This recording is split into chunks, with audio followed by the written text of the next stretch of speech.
Welcome to the show. IB Nation Sports Talk is up and rolling on a Tuesday. And as promised, we've got a special guest with us here today, RJ Abeytia, our old friend from the 24/7 USC site, uscfootball.com. RJ, I can honestly say it's never been better to talk to you than right now. Well, it's never been more well earned, considering everything we had to do to make this happen technologically. I don't know. I need to know. I need your media guide or something. I mean, we got to be approaching some sort of a 10-year milestone, some sort of an anniversary, something. That's true. Be up there, right? Like that's I can safely say I think that you are the most frequent guest on this show, the longest. This you could say this is the intersectional guest.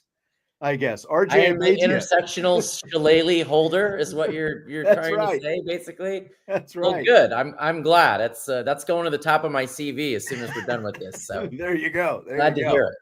Well, I'll just remind our live viewers and listeners of the show. Remember that I know that Notre Dame and USC are rivals, at least for now, and we'll get to that in a minute. But remember, RJ is just the messenger. So don't get mad at RJ about anything that he says today. We're going to talk about, again, a lot of different things. And a couple listeners have some questions in there. As long as you have nice, cordial questions, we might throw some in there for RJ over the course of this conversation.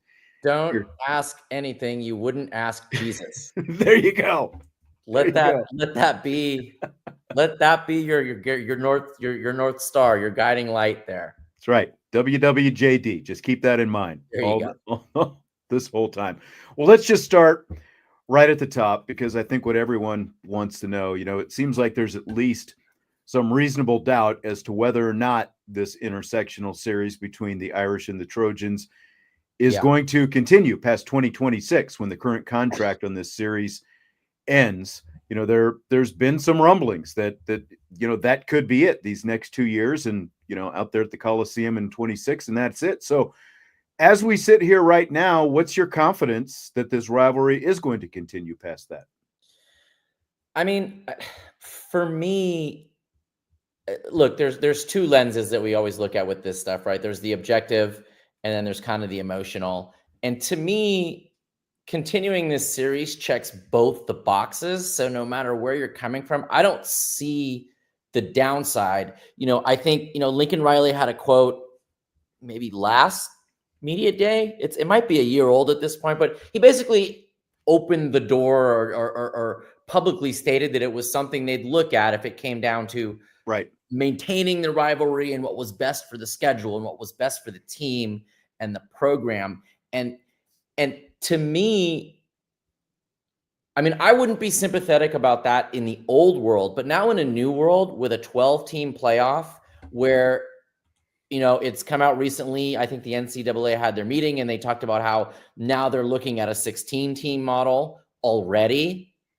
So to me, that only adds reason to keep up this rivalry. Yes. Because before, when it was 4, now you're talking about, okay, these other guys fed themselves 3 cupcakes and they're ahead of us. When we played each other, we played a tougher non-conference schedule and we're getting punished for it, right? That there's a rationality there. I don't necessarily support it, but I certainly see the logic in that. But the more teams you add, I think the more your resume is going to matter. Yeah. Where it's going to be about, we want to take a 9-3 team that pushed itself versus 11-1 who did not, especially in the non-conference, right? Because the non-conference is what you can control, right? Your conference schedule is out of your hands, right? Right. An exception to that. But for USC and for any of these other schools, I think when you look at this thing objectively, strategically, I don't see why they would discontinue this. I'm fascinated to know what Chad Bowden thinks about this, because it's an obvious, as if they're running up, but it's an obvious link in this rivalry, right? He has literally just come from the other side of it, and now he's on the USC side of it. And I don't know that tactically this is something. I don't see the tactical upside to getting rid of this. So that's the objective thing. The subjective thing is I just think it's really simple, aside from the fact that this is something that Notre Dame and USC fans are really invested in for understandable reasons. We're in a state in college football now where I feel like the emotional ties and connections are getting frayed. The For evolution sure. of the game, one of the unintended consequences, the more people I talk to, even fans of successful teams, feel less connected, right? And so in this era of so much change where, look, USC's schedule changed dramatically last season, and there were some headlining games, but I don't think USC fans were excited about playing Maryland, about playing Rutgers. You don't have any, there's no tie there. There's no reason to be excited about that. So anyway, the point is, at a time when fans are feeling less connected, a tie like this, a connection like this that has been so significant and so productive, and so valued by both fan bases, I just don't see it on either end of it. I think, like, again, if we were still back in the 4-team playoff world, if we were back in the world where 10-2 teams were kind of getting screwed because they scheduled tough versus the 11-1 or the 12-0 team, I could see that logic, but we're moving away from that now. So, and then I've said probably every time I've been on here, I've said really simply from the USC standpoint, look, Notre Dame's schedule is the most valuable real estate in the sport. There's just no arguing that. If you have a permanent spot on that schedule, you are insane to give that up. There's no reason to give that up from just, from maybe the most, cold-hearted objective version of it. Like, that game is never going to fail to draw eyes. You are always going to have an audience for that game. So to me, I guess from my point of view, it's still not really plausible that that enough people would say we should drop this and this is better for everybody. Well, and to your point, because we were talking about the expansion of the playoff on our show here yesterday, that the fact that it looks like it's going to 16 now, like you said, when it's a 4-team playoff, I mean, you can barely afford one loss. Right. Even when it's a 12-team playoff, it gets a little dicey when you lose 1 or 2 games. But with a 16-team playoff, and USC being in a conference that's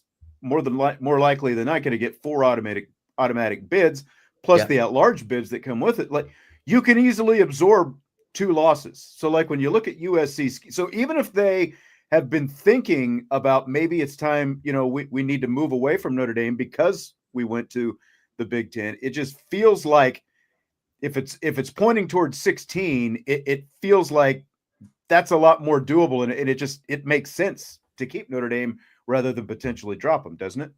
It does. And the other part of this too is the recruiting of it. Is if you're USC now, you are a Big Ten school. It doesn't necessarily mean that you have to recruit X amount of guys from the traditional Big Ten footprint, but it means that you're more of a factor there. And it also means that more often than previously, you're going head up with Notre Dame in recruiting, right? So I think it benefits all parties in all ways to keep this thing going. I haven't heard a compelling reason to get rid of it, and look, if it happens, everyone's just going to point the finger at the other guy, both publicly and on the recruiting trail. Yeah. And I just don't see what anybody gets out of giving that up is at the end of the day, that's kind of where I'm sitting. And I don't know. I wouldn't say that I am 100% just, I haven't talked to Jen Cohen about this. We haven't had a face-to-face conversation or anything like that. So I don't know what the current thought is right now inside of USC, but I can tell you that no matter what the thought is, there is an acute awareness that outside of the building, they would be facing an awful lot of disgruntled people if they gave this up. Well, and I think we did talk about that Lincoln Riley comment around this time of year or so ago, whenever it was. Yeah. I think the last time that you were on, we talked about Riley making that comment because I think he was asked about, playing LSU, and it was, something to the effect of, well, like it's, maybe it's Notre Dame that we need to, think about not having, whatever. Right. Andre asked the question, if USC and, if they're not playing each other more, who would it be a bigger loss for, do you think, USC or Notre Dame? Because I know that you said, I'm pretty sure, like, I think I remember you saying that, like in terms of like marquee games, that every other year when Notre Dame comes to the Coliseum, like that's the biggest game of those 2 years, pretty much, right? I think yeah. And well, look, I think it's what it depends on the lens that you're looking at, right? I think it unquestionably helps Notre Dame to come to Southern California every 2 years. Right. I think that's a very big deal. And I think they've stated out loud, it's important for them to be out there on the West Coast. And to come to Southern California to play USC is significantly different than coming to Southern California to play anybody else. That's just kind of the way that it is, So from a recruiting standpoint, does Notre Dame or does USC need to go to South Bend every 2 years? I don't know. I don't know that that's necessarily the case. So I think from a recruiting aspect, maybe it's a little more important for Notre Dame to keep that going. But I don't know. I don't know that the margins, it's tough to make that call. And the other thing that's tough to do is you got to be careful and step out of the moment, right? We're talking about a rivalry. I don't know. I don't know if it's up to 100 meetings yet, but it's getting close. If it's getting not close, I don't think it's quite there yet. It's not there yet, but it's getting there, right? So in the moment, Notre Dame just played for the national championship, and USC has not trended up in the last 3 years under Lincoln Riley, right? So in the moment, it's a different argument, right? But I think you have to look beyond the moment and decide, right? Because inside of these next 2 or 3 years, right? If you're just basing it on premium, if you're just basing on the previous few years, USC struggled in Big Ten play last year. Mm-hmm. To the extent that you expect that to continue, I don't know that you necessarily want to break up Big Ten play with a trip to South Bend in October, right? There is some kind of you're paying a price for playing that game, right? Sure.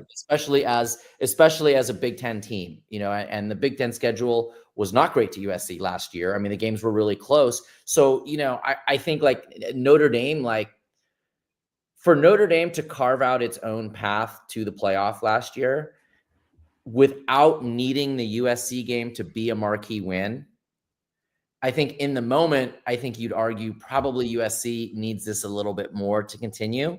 But again, I don't think the margins are so significant that there's a definitive one way or the other answer. And right. I think to me, the bigger answer is to just, that's the point. It's not about USC and Notre Dame. There's a bigger picture here, and it's kind of better for everybody to keep this thing going.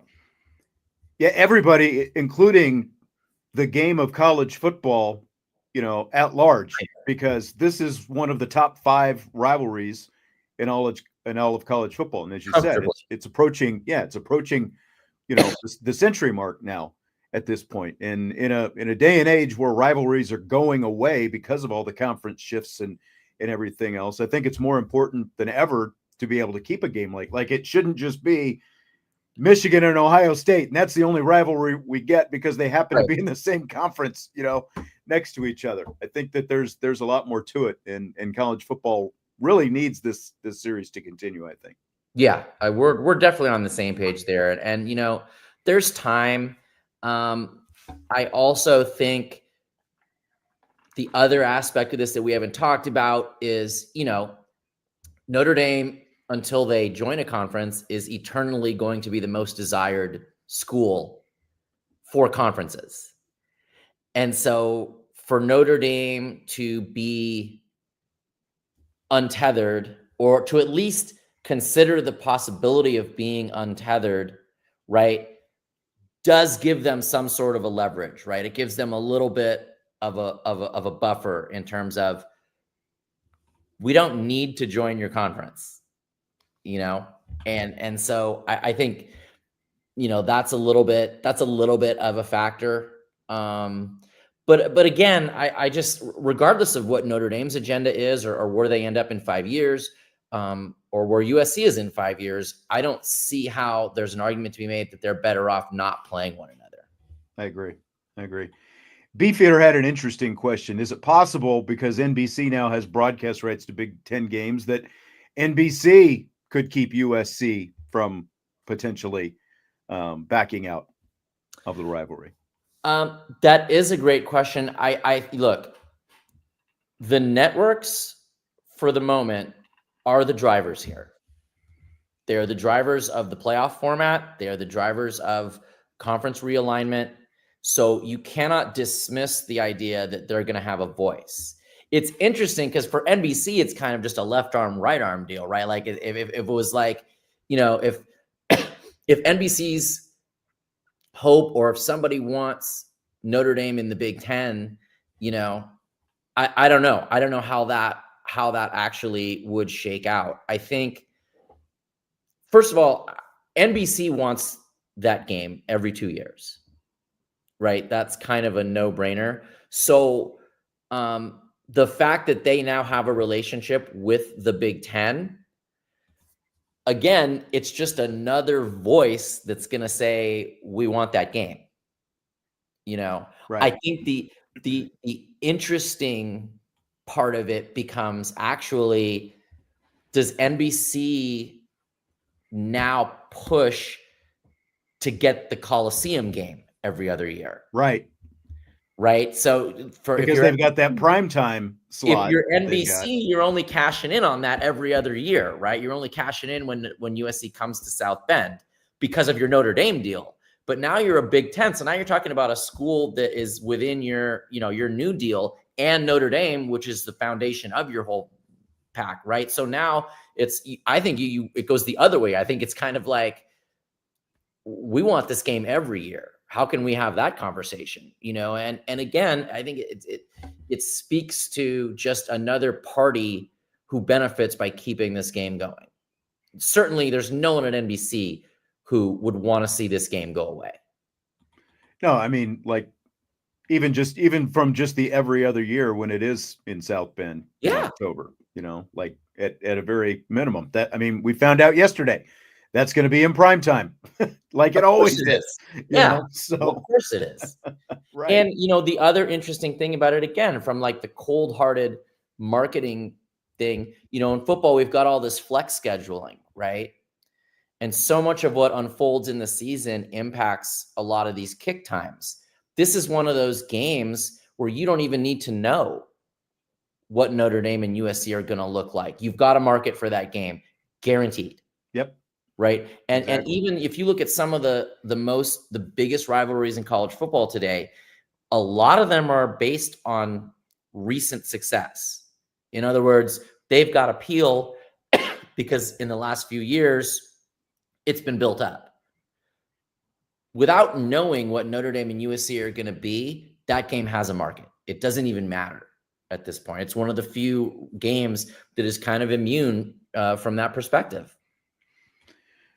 All right. I want to ask you, I've got some other questions that I want you, some other topics that I wanted to touch on. People still are firing in questions as we go. I'll maybe circle back to them if we have time at the end. But there's another little interesting, and you mentioned it, a little interesting, side note to this rivalry. Now, when Lincoln Riley hired Chad Bowden away from Marcus Freeman to come out there to be the general manager. I mean, this is Freeman and Riley are both going into year 4 now. Is this the biggest splash hire that Riley's made in his time there? So I'll tell you what the most interesting thing is that I would actually I would reframe it as USC hiring Chad Bowden. Okay. And my sense of where things stand right now is kind of simple.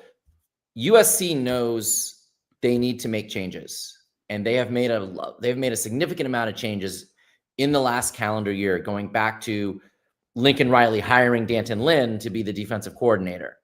But there have been a lot of changes. The Bowden hire is gigantic, easily the biggest, I think, in the last calendar year. But I don't think of it as a Lincoln Riley hire. I think of it as a USC hire. Interesting. Okay. And I mean, everyone's GM structure is a little different. So, well, I think the bottom line is that if you look at USC, when Lincoln Riley was hired, he was kind of their answer to everything. We're not recruiting well. Okay, well, we got Lincoln Riley now. We're not winning. We got Lincoln Riley now. We're not this. We're not that. We got Lincoln Riley now. It's okay.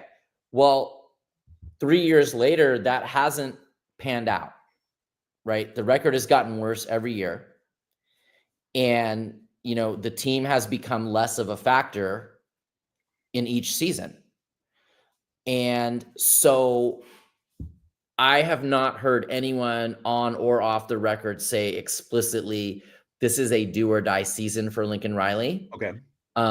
I personally think it is. I personally don't think he can go 7-6 and come back for year 5 or worse.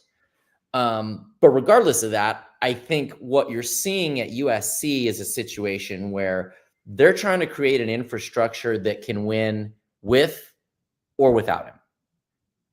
And to me, that's what the Bowden hire is about.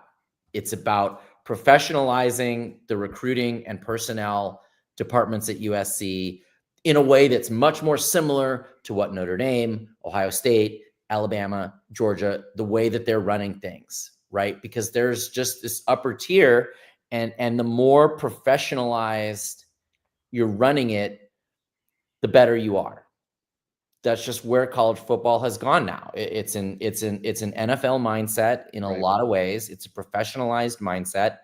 And so I think that move was made with the notion that, yes, it will help Lincoln Riley. It's better for Lincoln Riley, but it's best for USC. And I think that's what drove the hire. And it's still better for USC to succeed with Lincoln Riley, right? There's a whole buyout issue. There, it's still the ideal path for this to all work out as it is. I mean, it feels like, oh, I'm sorry. Go ahead. Yeah, no, I just think in a bigger sense, the Bowden hire was a USC hire as opposed to a Lincoln Riley hire. Interesting. So do those guys, if it wasn't necessarily like, did it feel like Lincoln Riley still had to sign off on it? Or, like what's the mesh with those guys like? Because I mean, at least for the short term, they're doing well on the recruiting trail right now with the #1 class, but like they are. Is there good synergy there, I guess? So it's funny because as you said before, like every GM coach dynamic in college football is kind of a la carte. It's a little bit different. I don't know that there's one that's just exactly the same as the other. Certainly if you're talking in the Power Four. So for example, the only situation that I know of among a Power Four school where it is truly like an NFL style, where the GM will determine who the head coach is and will set the vision and all that kind of stuff, that's Stanford. Yeah. That's Andrew Luck. Andrew Luck is running that program. Right. That became pretty apparent pretty quickly. The buck stops with Andrew Luck, right? It is a very much that type of situation, right? That's unique. I have not heard of that in any way, shape, or form. And I don't think that's the dynamic that exists between Chad Bowden and Lincoln Riley. Bowden. I've said it every different way. That's okay. I always thought it was Jim Bowden. That's how I always heard it when his dad was the general manager of the Reds. But anyway, we'll just call him Chad. We'll just call him Chad B for the moment. Yeah. I think it is. Look, I think Chad has set up a collaborative but independent entity. And I think it's very similar to what he had with Marcus Freeman. Like there's no reason for him to deviate significantly from what he just built, especially when it worked that well. I think there's a voice coming from Chad's side of it that is going to be consistent. and is going to kind of drive things. But I also think, let's not fool ourselves. I think there's there's this notion that like these GMs are coming in, taking recruiting off the plate and just building these rosters and going off and doing this stuff. The coaches still matter. The coaches still have to close the deal. Yeah. The position coaches have to close the deal, and the head coach has to close the deal. So, for me, I think it's going to be an interesting development as this season goes on. I think the dynamic is one that's not set in stone. I think they're both kind of working their way through what it is. And I think it's going to be driven by success, like everything else is in college football. I think they'll find their equilibrium. But again, I think of Chad Bowden as part of the USC infrastructure at this point. And I think of Lincoln Riley as another part of the program. Obviously, he's the head coach. He's a gigantic part of the program. But I don't know that their fates are tied together. Okay. Is how I would describe it. Okay. I would imagine, like, did he fire people up when USC made that hire? Oh, absolutely. It was a huge deal on I think the fronts that the fronts that we've been talking about this whole time. Number one, things had to change. USC had lost its footing to a certain extent in its own footprint. And when your footprint is one of the most talent-rich areas in the country, that's a problem. And it becomes conspicuous, right? It's not a small thing. If you lose to Oregon in a recruiting battle for some kid in Florida or Georgia or Texas or Chicago, whatever, that's not the same as you lost a recruiting battle to Oregon in Orange County or in Los Angeles, right? That's a problem in a lot of ways.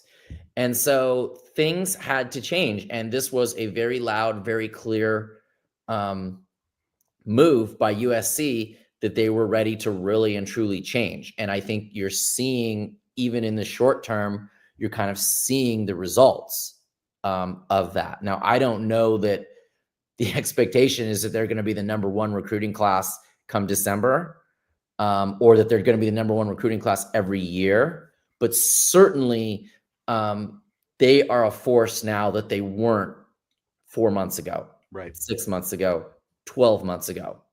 And so, yeah, I think the fan base is excited, and I think they should be.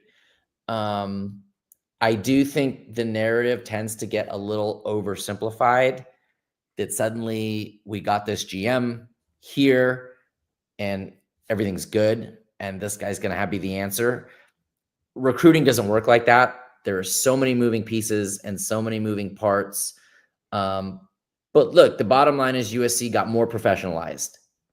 It was a move that clearly stated and showed USC is getting more serious. And then the cherry on top is that they did it at Notre Dame's expense. Like, let's not pretend that that's not something that they enjoy if you're a USC fan. And when it flips the other way, it's fun to make your rivals suffer.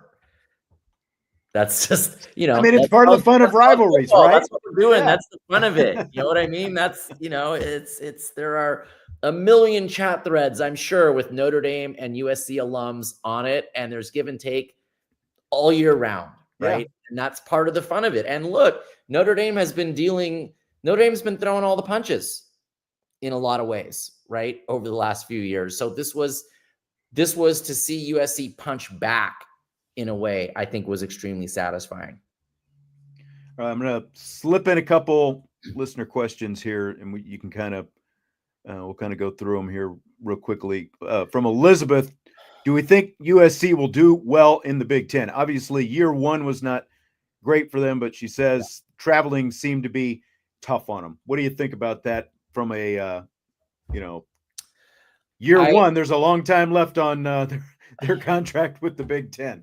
I think traveling, first of all, with football, traveling is the least impactful thing.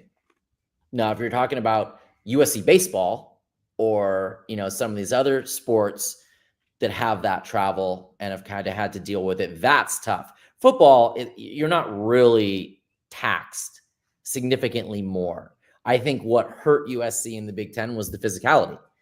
I think not being able to measure up at the line of scrimmage wore them down. It cost them games. And then, as you know, there's an accumulative effect too. Like you're playing, Danton Lynn actually said it just a couple of weeks ago. It's like in the Pac-12, maybe there's 3 or 4 really kind of super physical games, but then you've got teams that play other styles and they're different kind of strategies and different kinds of challenges. In the Big Ten, it's just week after week of smashing into somebody, right? Like for the most part, that's just essentially what you're dealing with.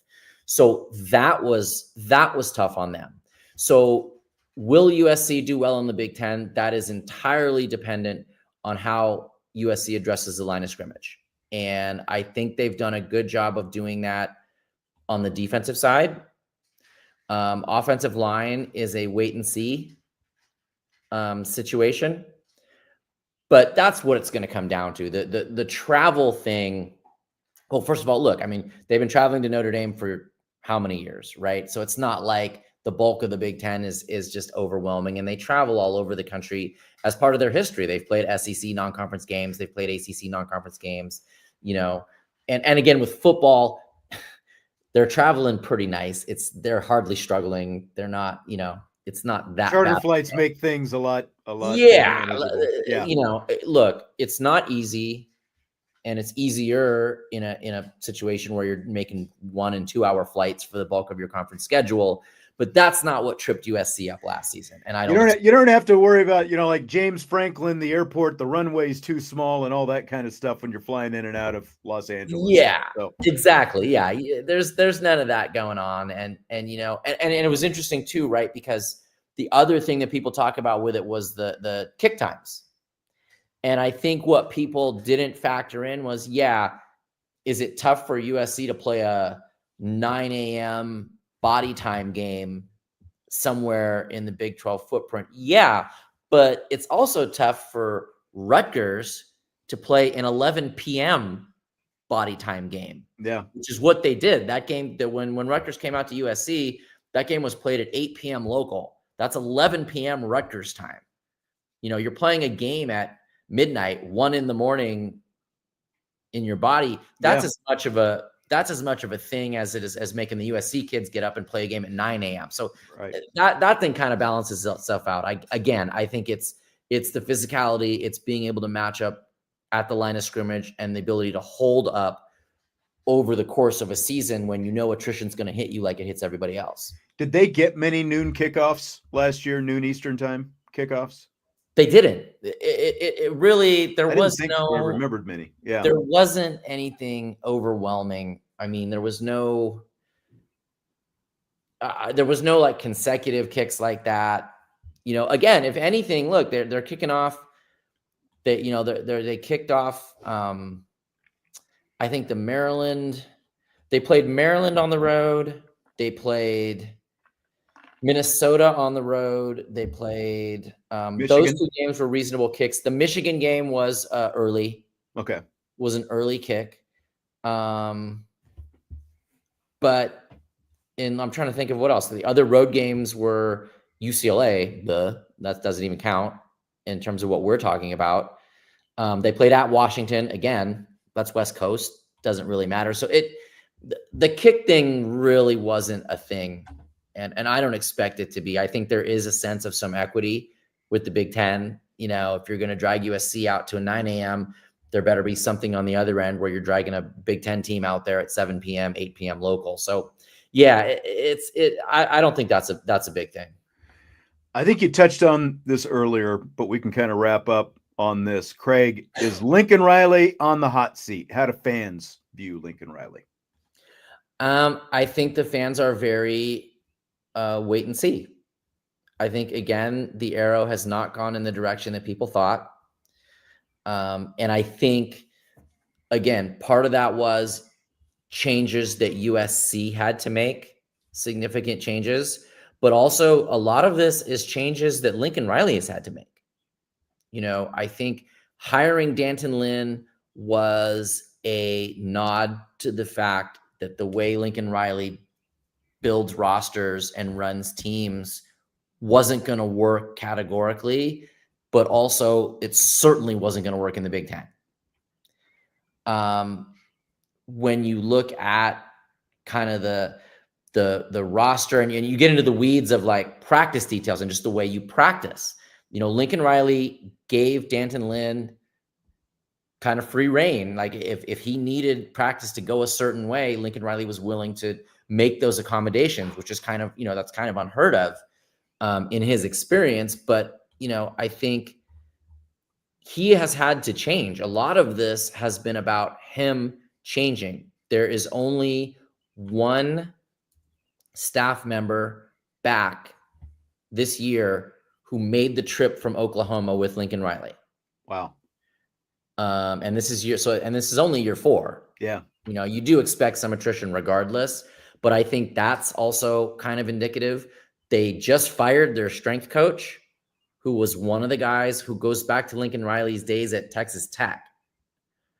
So again, it's this interesting thing where I think if Lincoln Riley can succeed at USC, everyone will be happy. Everyone, that's the best case scenario. But more and more as you watch USC operate, the attitude and the mentality is we're trying to build something where whoever we get or have can succeed. And if that's Lincoln Riley, great. If it's not, we are preparing for that reality if we have to deal with it. Sure.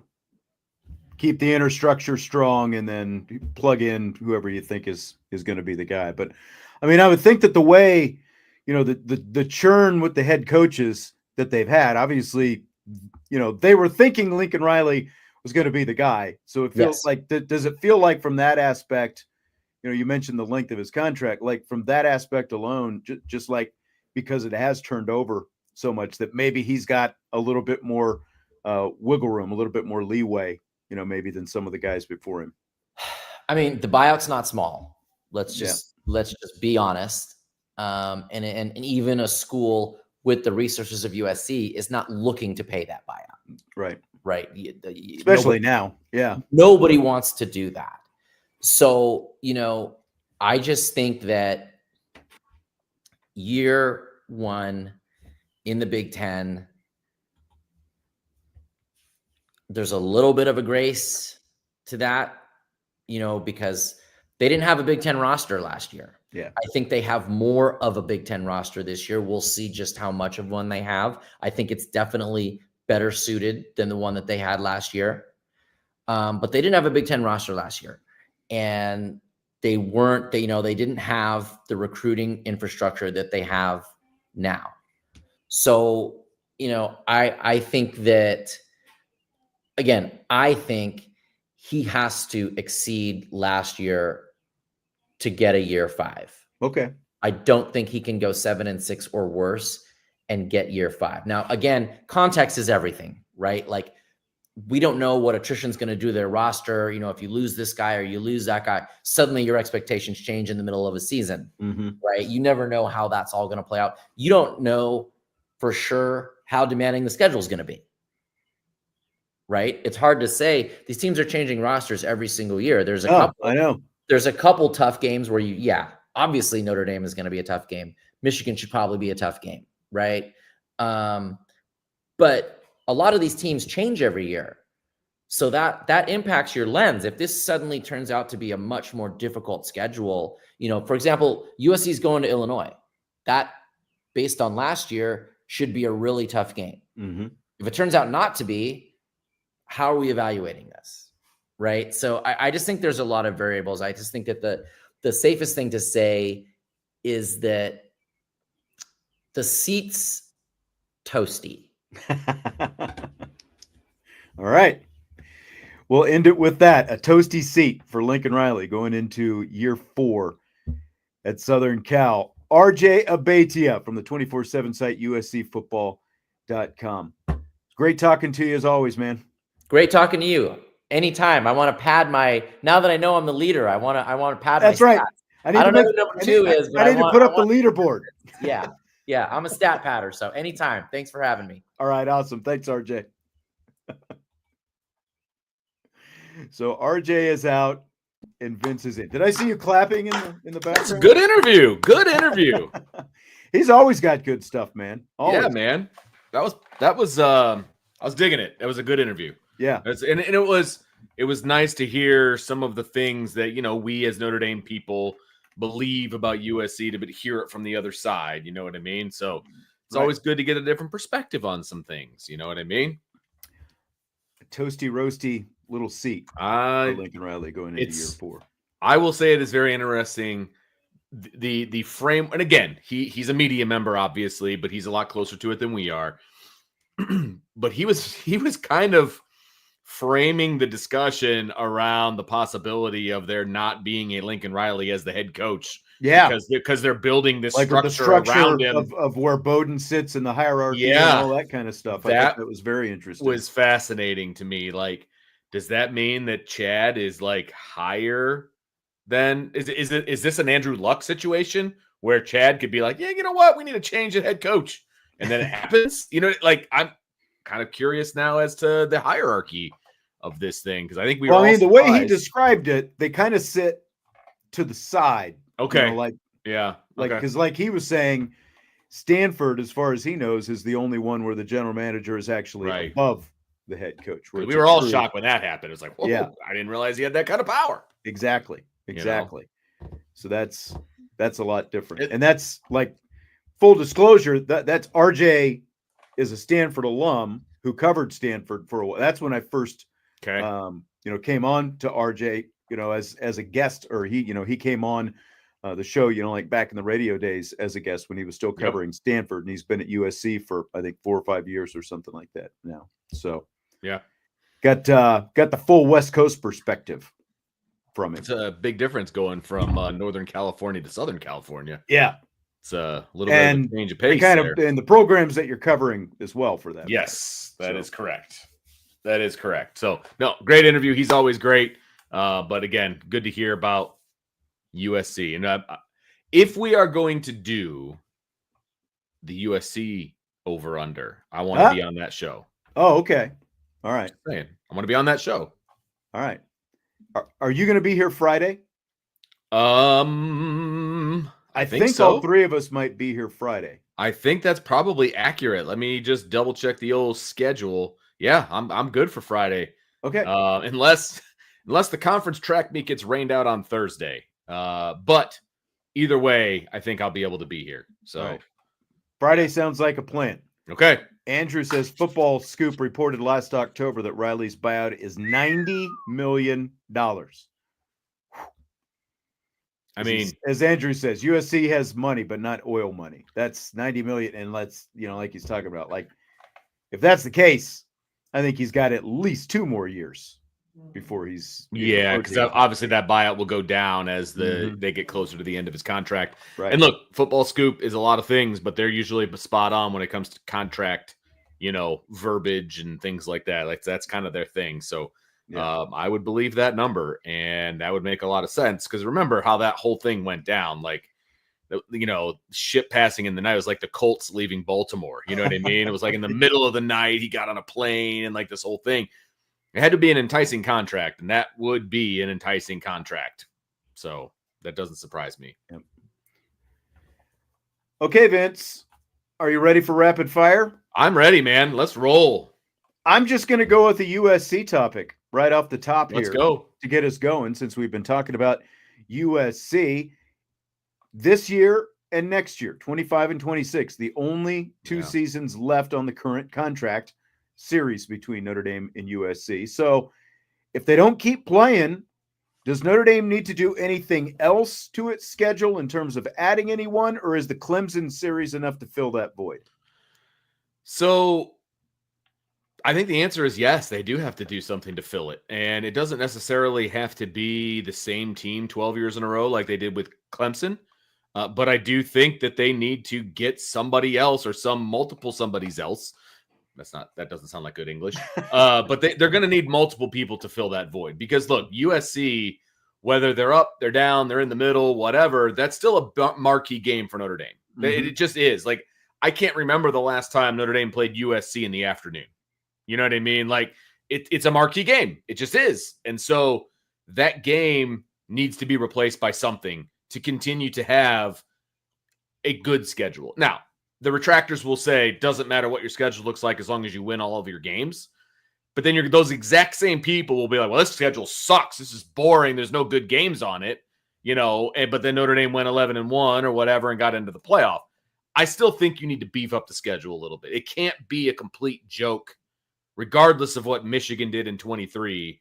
It can't be a complete joke. Like, you have to have some meat on the bone.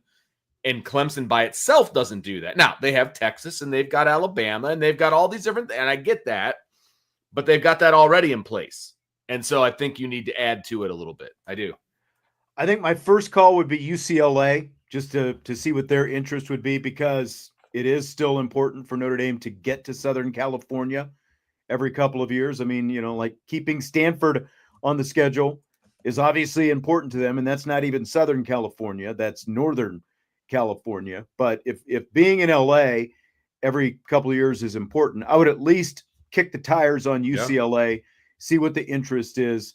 I don't know that their interest would necessarily be that much more than what USC's would. But at the same time, UCLA is a program that needs some exposure of its own, and playing Notre Dame regularly would give them some exposure. The other option I would look at, if UCLA is not a viable option, Notre Dame has never played a Shamrock Series game in Los Angeles. They played Navy in San Diego a few years back, but they've never played a Shamrock Series game in Los Angeles. And I would look at the potential of a Shamrock Series game, bring some, whoever it is, maybe it's Arizona State or Arizona, since they're in the Big 12 now, or even Colorado, somebody bring them into Los Angeles and, maybe play a Shamrock Series game every couple of years down there. I think that because you wouldn't do it at the Coliseum, you would do it at SoFi. And I think that SoFi would be,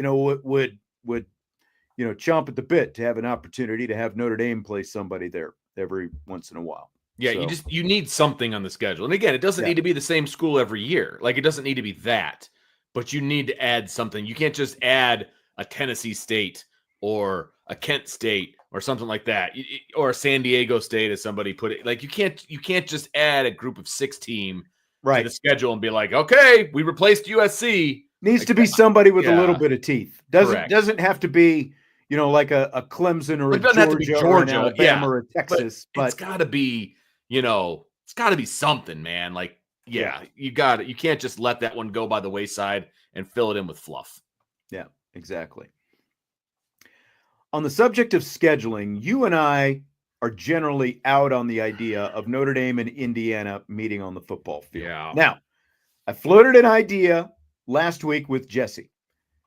Picture this: a Shamrock takeover of Indianapolis. Saturday, this would be a weekend in November. On Saturday, it's Notre Dame Indiana football at Lucas Oil. Sunday, you get a men's and women's basketball doubleheader, Notre Dame Indiana at Gainbridge Fieldhouse. Scale of 1 to 10. What's your level of love for that?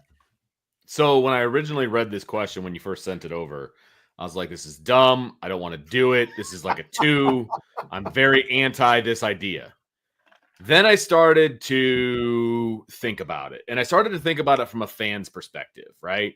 And I started to think about it from the perspective of, would I want to go cover the football game one day and then the next day do both basketball games? You know what I mean? Mm-hmm. And I think I would actually enjoy it, but it's going to have to be like once every 5 years. Yeah, and it's not an annual thing. Okay. But like, I did want to clarify that. Okay. Do it at least once, right. And, like what I said with Jesse, like, you could do this with multiple, like other schools, like in other cities as well. Like, you could do it with Ohio State in Cleveland, like where everybody's out there. All those facilities are pretty close to each other, just like Indianapolis. Or you could do it with Michigan, up in Detroit, or something to that effect. But like, It just feels like they're going to play Indiana here in a few years, and you don't, and we've talked about the pros and cons of playing Indiana in the regular season, and it just feels like you could get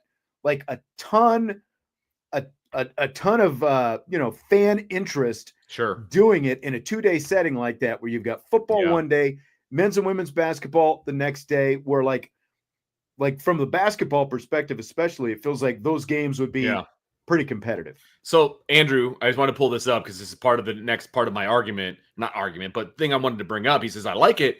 I think it would be an Indiana home game, though. Big Ten tournament, Indianapolis is heavy Indiana. I agree with that on the Sunday part of it. The basketball would probably be very pro-Indiana, as it was every time Notre Dame played in that Crossroads Classic. Remember, it was Indiana, Purdue, Notre Dame, and Butler.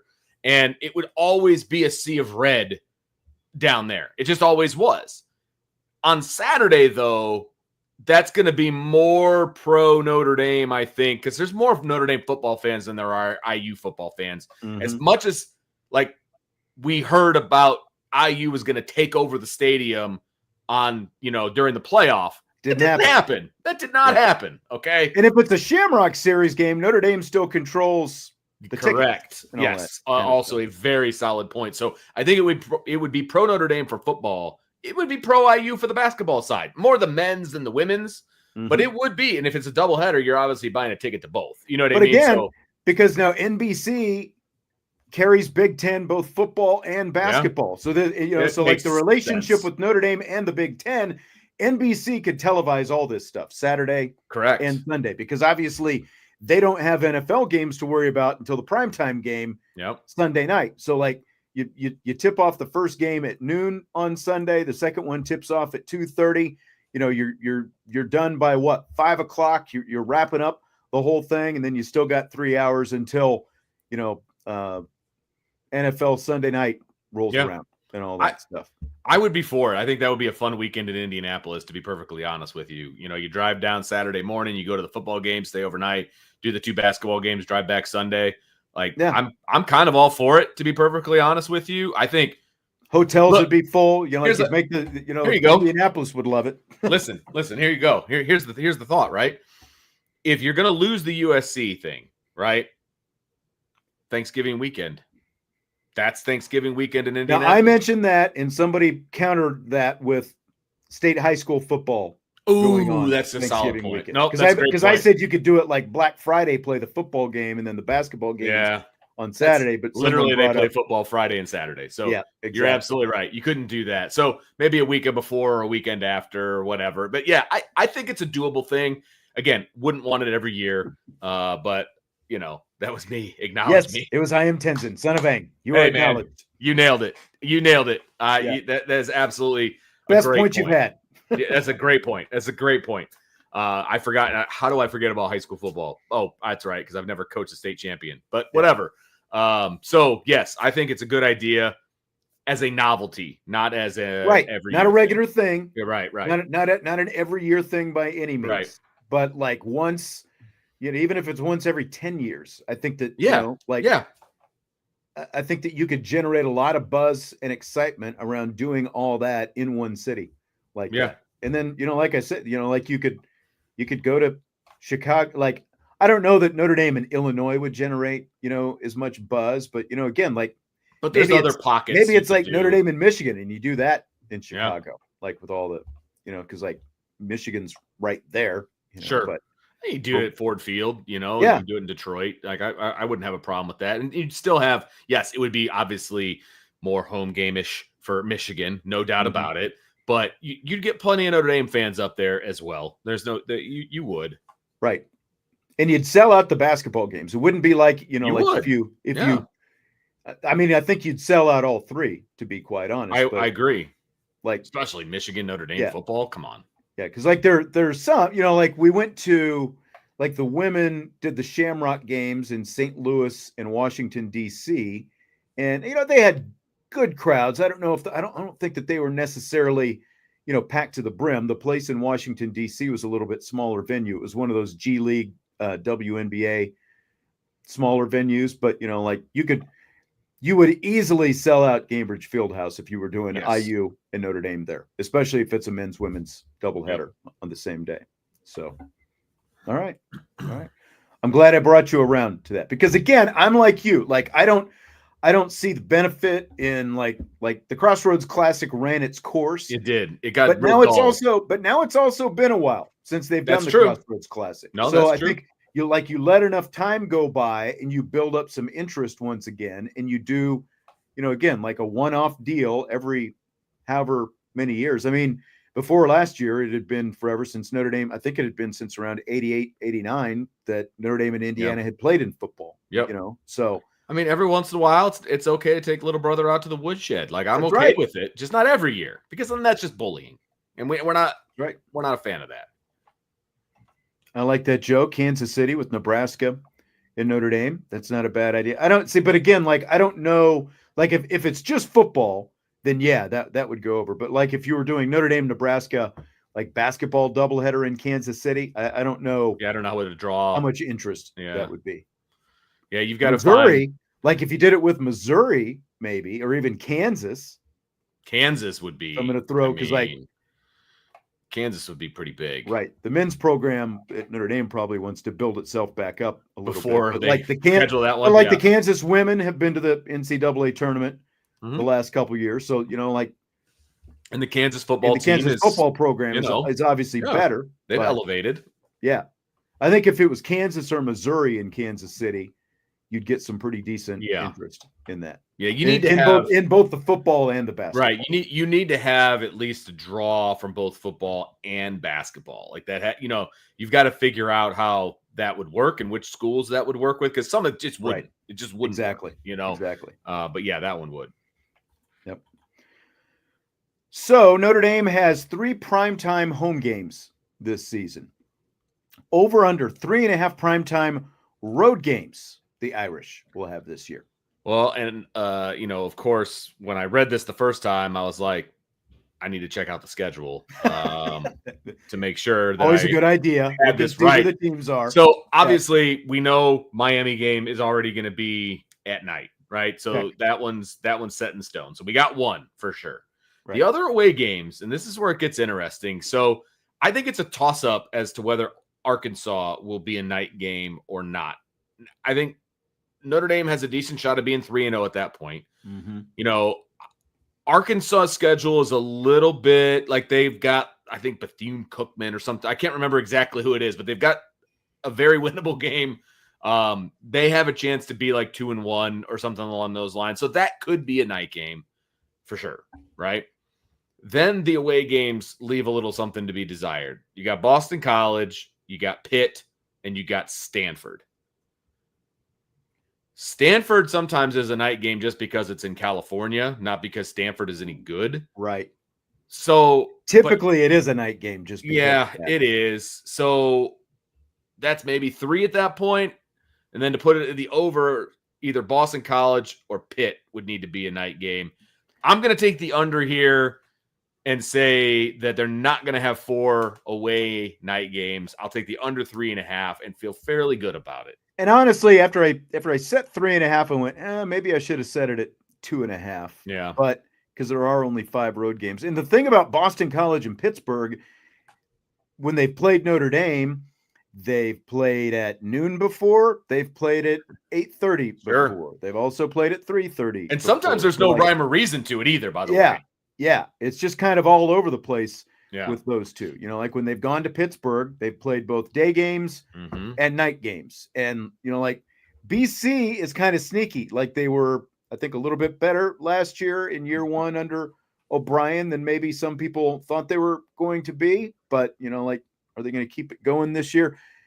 And then, like you said, with Stanford, like the earliest, I think, wasn't it like 7:00 a couple years ago? Wasn't that the earliest probably that we've ever had a Stanford game when it's in Palo Alto? Because, I mean, that's the thing. It's a 3-hour time difference anyway. So if you're lucky, it'll be a 3:30 game because that's a noon, 12:30 start for them. So it's not going to be a noon game. So your only options are 3:30 or 7:30, right? Yeah. So the odds are pretty good that it's probably going to be a night game.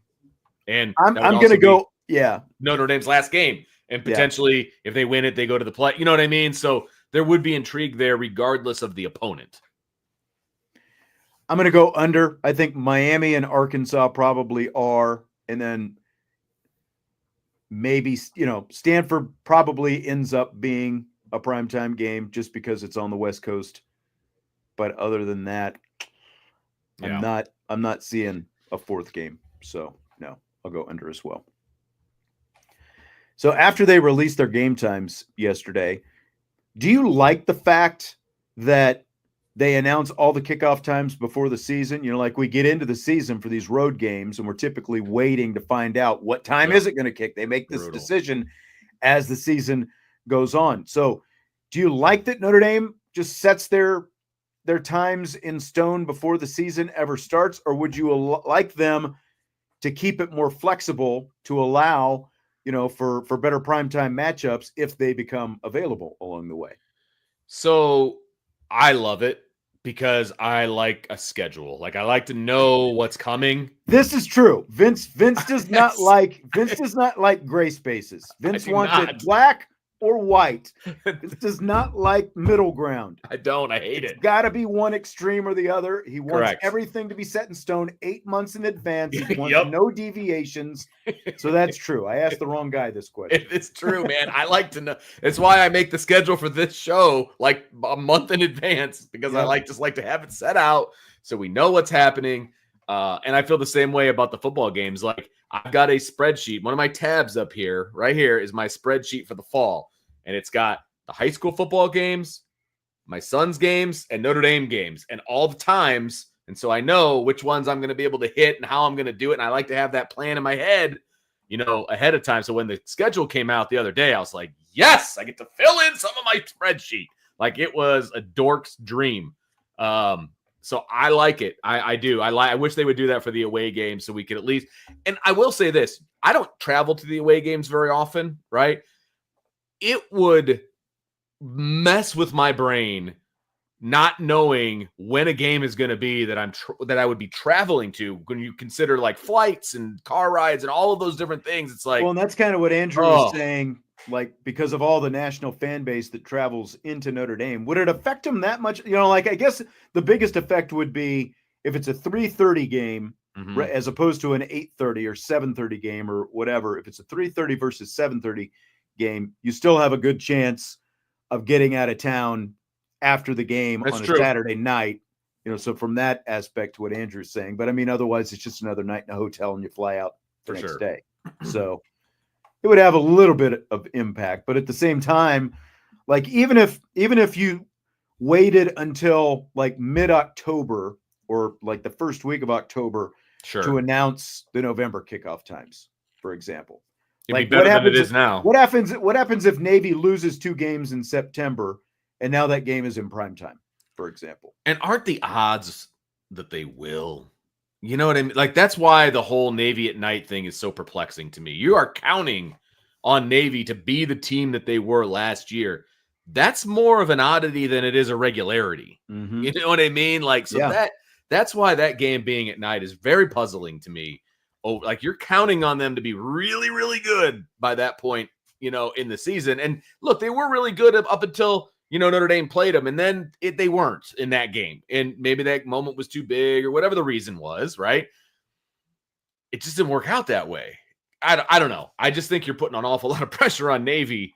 Not that those guys can't handle it, but you're putting a lot of pressure on Navy to be real good by then. Because Florida State was the 1st of November last year, right? Or the first within the first week of November, and they stunk. And everyone had to stay at the stadium until midnight for an awful blowout game against Florida State. And so like same point there. Like if you waited a month and found out to set the November game times, that changes things. Now, the other thing about last year was just the fact that like last year was literally probably the worst overall home schedule.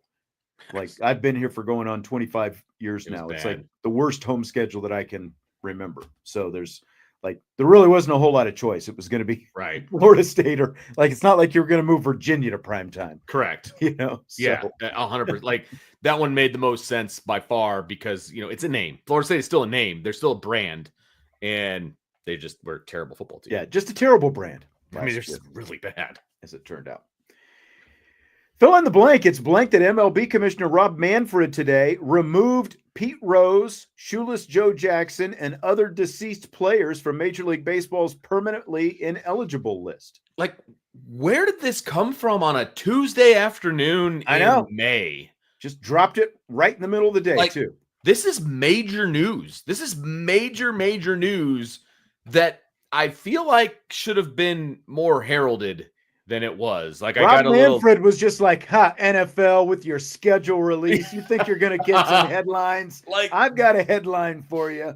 I mean, save it for the All-Star break, or I don't know, Hall of Fame weekend, or something about like that, right? So the timing of it is very odd. I don't know if he was just trying to bury it or what. So the timing is very strange. It is long overdue. I will say that. For a long time, I was like, well, he cheated. It is what it is. You take your medicine, you do the time, you do the crime, do the time, right?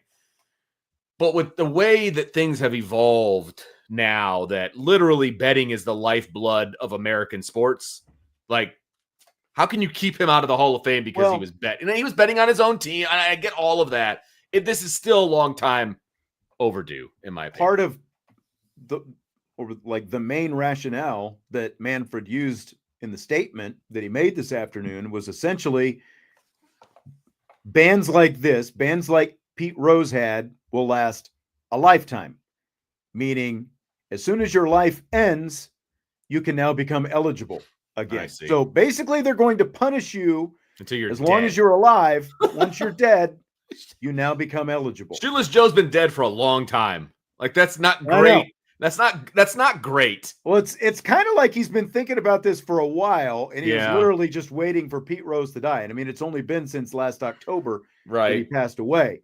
So I feel like that's almost just like a knife in the wound. That's what I was getting ready to say. It's like turn in another screw right in there, man. But like I listened to Harold Reynolds talk a little bit about it on MLB Network, and obviously Harold, had some crossover with Pete Rose in terms of their playing days and stuff like that. And like he talked about just the impact that Pete Rose had on everybody else who was playing, because everyone was paranoid about everything. He said, if you got a phone call in the clubhouse, they're like, they got to know who the call's from, and, making sure you're not, talking to a bookie, or, if you leave tickets, they got to know who the tickets are for, all this different stuff. And, like what Harold said too, is basically Pete Rose kept Pete Rose out of the Hall of Fame toward the end. Like he felt like Harold Reynolds felt like if Pete had backed off a little bit, like he might have actually gotten in. Yeah, he was pushing hard towards the end. I agree with that. I do. Yeah. And it's tough because you can't make like blanket statements. Well, betting's okay, but juicing wasn't. Like all of those. Like it is a touchy subject, especially for baseball people, because baseball people tend to be more like purists and things like that. So all of these conversations are very tough, right? Because like I fall on the betting thing, like that's run its course. It's time to let those guys in. But I'm also on these guys were juicing, those guys shouldn't go in. So it's like, it's not what's good for the goose isn't necessarily good for the gander. You know what I mean? So it's like, I don't even make sense when I'm saying it, but like, that's where my head is. Like, they should have let Pete Rose and Shoeless Joe in a long time ago, but I still don't think Barry Bonds should be in. You know what I mean? So it's like that it makes no sense, but that's my thought process. Yeah. I don't know. I'm still torn on like Barry Bonds, Roger Clemens, that whole era, the steroid. It's wild, isn't it? Because baseball was so much fun to watch, though. Like everybody in that summer of '98 was freaking dialed in, to the home run chase and all of that stuff. Sosa McGuire, yeah, man. Like everybody was dialed in, and frankly, everybody was dialed into Barry Bonds too. Maybe for the wrong reasons, because they wanted him to fail. Some people, but like. They were dialed into him too. So, but I mean, basically, it's McGuire and Sosa's fault because they were juicing and hit all those home runs, and so he had to one up them. That's when he started juicing. Because I mean, look, Barry Bonds. I know we're going down a rabbit hole here, but like Barry Bonds was an amazing baseball player before he started to juice. Like he was a Hall of Fame baseball player before he started to juice. But you can't say that the juicing didn't help. Right? You know what I mean? Like the problem is. baseball is a very numbers sacred sport, and he skewed all the numbers by making that decision to do that. And the record books literally are just. But the other side of that as well is, like other than a guy like Roger Clemens, for example, we don't know just how many pitchers were out there doing it themselves to, overcome injuries quicker, to get back out there on the mound and, like have their own success, even if they weren't like dominant like Roger Clemens. And like the line that I draw with Roger Clemens is, like you can also say, well, he had a great Hall of Fame, career before he did it, but he was also on the downside, which is why, he got, the Red Sox didn't re-sign him. And so he gets ticked off. He goes to Toronto. And at that point, that's where he's linked specifically, to the guy he was getting his stuff from. Then all of a sudden he goes from barely hanging on, high ERA, low strikeouts with the Red Sox to he's dominating the world with Toronto and then the Blue Jays and, winning, what was it, like 3 more Cy Youngs,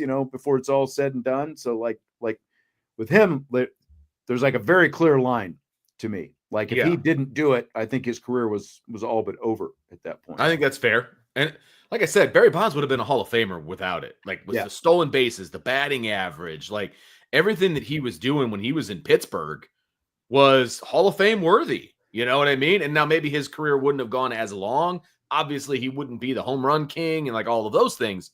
He still would have been in the Hall of Fame, man. Like he would have worn the gold jacket or whatever, however what color the jacket is for baseball, but like he would have been there and he just took it a step too far, Yep. All right. So the NFL continued its trickle of schedule release today. The full schedules come out on Wednesday, but they released more primetime and international games today after we found out yesterday Cowboys-Eagles is going to be the first game of the season on a Thursday. Today we found out Monday, November 10th, we've got Eagles-Packers. Interesting that they just, announced that one like Monday a night random game. Monday night game in November. November 28th, Black Friday, you've got Eagles and your Bears. Saturday, December 20th, you got Bears, Packers, and Eagles against Washington. Random December day, by the way. Like like the before Christmas games. And then 5 days later, you've got Chiefs and Broncos playing. So I guess my first question is they're leaning pretty heavily into the Philadelphia Eagles. Obviously, they're the defending Super Bowl champions. Do you like the Eagles heavy primetime games? I mean, I could take or leave the Eagles, to be honest with you. I mean, I don't dislike watching them. I really, enjoy watching Saquon Barkley do his thing. I think he's just a generational type running back. So I enjoy. I could have lived with, watching him with a bad Giants team as opposed to. For sure. I get that. Making the Eagles a Super Bowl winner. But obviously the Eagles, they're poking you in the side here, and I get that, as a Cowboys fan, and I appreciate it. I think it is a little heavy on the Eagles. I think they could have spread the love around just a little bit. Yeah. We'll see if the Broncos and the Commanders are any good and makes those games any good. But yeah, I'm actually surprised there's not more Chiefs games because they usually fall towards. Yeah. Now we don't have the full like Sunday night schedule. Right. I'm sure there will be, but again, I get it. They're the defending Super Bowl champs, but they're not a national team. Like, I don't think that there's going to be as much interest in those. Now, they're playing the Bears. They're playing the Packers. Sure. They're playing Washington. I don't know how interesting that game is because Washington's not that, again. I don't know why Eagles Commanders is like everybody wants to watch that. But they're leaning on the Eagles. So I think that's really why. are. But I just don't see the Eagles as a national draw, defending Super Bowl champs or not. It's not, and go back to the Baltimore Ravens. It's like when they won it, oh, did you want to watch more Ravens games the next year? Probably not, because that's still Joe Flacco, if you remember. But there are others. Like, I would rather see more Buffalo Bills in prime. Sure. For example, I'd rather see more Josh Allen or even, Baltimore and Lamar Jackson. Well, you know what? What this is lacking is West Coast teams too. And that's true. That's a very good point. These are all the farthest west you have is the Broncos. Right. And so for me, I don't get to watch many West Coast teams, to be perfectly honest with you, based on the way things go, right? Because we get whatever they show us. And it's usually, the Bears or the Colts, or we get one like primetime game. And so I'd like to see the Chargers, or I'd like to see the Raiders, or I'd like to see, give me some West Coast love a little bit, just because those are teams that I don't normally get to watch, and I'd like to. So that's what I would say. Like outside of wanting to watch the Bears, and usually the Bears are always available, so that's not a big deal. I mean, outbound, I'll concede the fact that I hate the Eagles, but it's indisputable that the Eagles are not a national draw. Correct. They're not. They're just not. That's my point. It's not that I hate, why I'm saying this is not because I hate the Eagles, which I do. Mm-hmm. But they're not a national draw, is my point. I think Buffalo with Josh Allen is more of a national draw. Personally. Agreed. Absolutely. Or Lamar Jackson with Baltimore, and obviously Kansas City is more of a national draw. Like I was trying to think of a comp. Like when Tampa Bay won the Super Bowl with Tom Brady, maybe they were a national draw just because they had Tom Brady. Yeah. Right. But like I don't think anyone's tuning in, to your point, Vince, to watch the Eagles because they've got Saquon Barkley and Jalen Hurts. Right. Jalen Hurts isn't a draw for me. Like I could take or leave Jalen Hurts, to be honest with you. You know what I mean? I like to watch Saquon Barkley do his thing, but I could take or leave Jalen Hurts. Right. If the Bears go, I'm not sure. Not either. The Vikings are going to be the first team to play back-to-back international games this season. They're going to face Pittsburgh in Dublin, Ireland on September 28th. Then 1 week later, they're going to stay across the pond. They're going to play Cleveland in London. Would you want to play 2 games in a row overseas, Vince? Well, if I'm going to play 2 games overseas, which, the Jaguars have done, I think, multiple in a season, things like that, I'd rather get it out of the way 2 weeks in a row because you're not having that extensive travel twice. You've only got it once, right? Because you're staying over in Europe. And so if I've got to do 2, I want them back to back. Yeah. So I'll buy it from that aspect, I guess. A little surprise. I mean, it's going to be a cool experience because you get to go to Dublin and Ireland. Well, and that's the whole actually a really good point. I know these football players are, rich and they can travel wherever they want, but this is something I would take my family nice to do it on somebody else's dime. For sure. I would take my family, be like, hey, man, this is going to be a family trip. We're going to Ireland. We're going to be able to sightsee. Then we're going to go to London. We'll be able to sightsee. Because, there's obviously a week between games and things like that. There's time to spend with your family, and that could be a really awesome trip. So, like I said, if you're going to do 2, I'd rather have them back to back. Yeah, that's a good point. They haven't, because they haven't released the full schedule. I don't know where their bye week is. I would think that they would get their bye week after doing 2 weeks overseas, just because of body clock and getting readjusted and that whole thing coming back. Because like the one drawback to this whole thing is like when we went to Paris for basketball, gosh, it's been already like a year and a half ago. We're going on 2 years. That's true. In November. But like when we went over there, my body clock, like even like they gave us in the itinerary, they were like, for the trip over, they were like, don't sleep at this time. Try to get as much sleep as you can at this time. We're staying up here after we get, all this different stuff. And my body clock was still just shot the whole time. We were up there. I've gone over to Europe one time and I basically wasted the entire first day sleeping, like trying to get figured out. You know what I mean? Like I didn't mean to, but that's what ended up happening. That was fine the rest of the way. But like the first day I slept and got caught up, I guess I don't know what, you don't even know the right phraseology, but like the rest of the time I was fine. And I don't remember what happened when I came home, but like I remember like wasting time sleeping, and I look back on that kind of pissed off. Yeah. I remember like the first time when I got to Germany when I was stationed over there, same thing. It was like we got in, they picked us up at the airport, drove us back, and I just remember crashing, and then it took like 2 weeks, I think, to get adjusted afterwards. Sure. So, I get it. I had 2.5 years to get adjusted, unlike you, who were probably there like just a week and a half, something like that. Yeah, that's right. So the other London games: Jets, Broncos, Rams, Jaguars, First game in Berlin is going to be Atlanta against That'll be the interesting. Colts. Yeah, that's They're not a playing bad all these one. in soccer stadiums, I would imagine. Yep. First ever Madrid game, Madrid, Spain, Dolphins, and Washington. So, and I guess the Chargers still have a game in Brazil. They haven't announced who they're playing. Oh, wow. For that Okay. one yet. So I don't know. Any of those, those international games? Depends Like, on- do you care? Like they're 9:30 in the morning. Typically, I Nope. don't even see most of these. I don't There's care. on too early if it's not my team. Because once you start watching it, you can't tell where they are anyway because you're watching a football game. And am I watching football at 9:30 in the morning? Most of the time, no. So I don't really care. I think it's cool that they're doing it, but it doesn't really move the needle for me. I agree. And I don't know. I think the Cowboys have maybe played one or two games in London, and that's it. Because like Jerry Jones won't give up a home game. I know that. Right? He doesn't want to travel. I don't. I think the Bears have gone over somewhere maybe once, but that doesn't seem like really. They don't really send the Bears away like they do some of these other teams.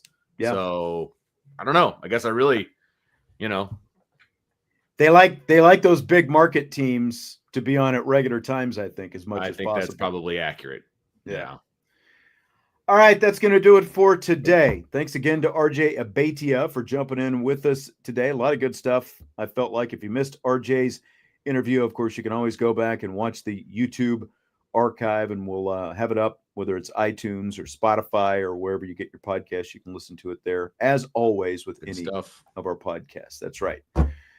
And for those who are hanging around, waiting a little bit, longer than usual for the interview to start today. If you're one of the people who gives me a hard time about pre-recording these interviews, maybe you see the benefit in that now. Yeah. Because you were 8 minutes late or whatever it ended up being because there was technical difficulties. Stuff happens. And it's a lot easier to adjust when it's recorded as opposed to live. This is true. I'm not complaining because RJ is always good. And as I said, RJ is our longest running guest on the show. That's right. He's at the top of the leaderboard right now. RJ, NC State. That's the scale. NC State. So like scale of RJ and NC State. That's what we're talking about. Like that's right. Grade people. Yeah. That's exactly right. All right, hit that like button before you leave, and we will talk to you tomorrow on Ivy Nation Sports Talk.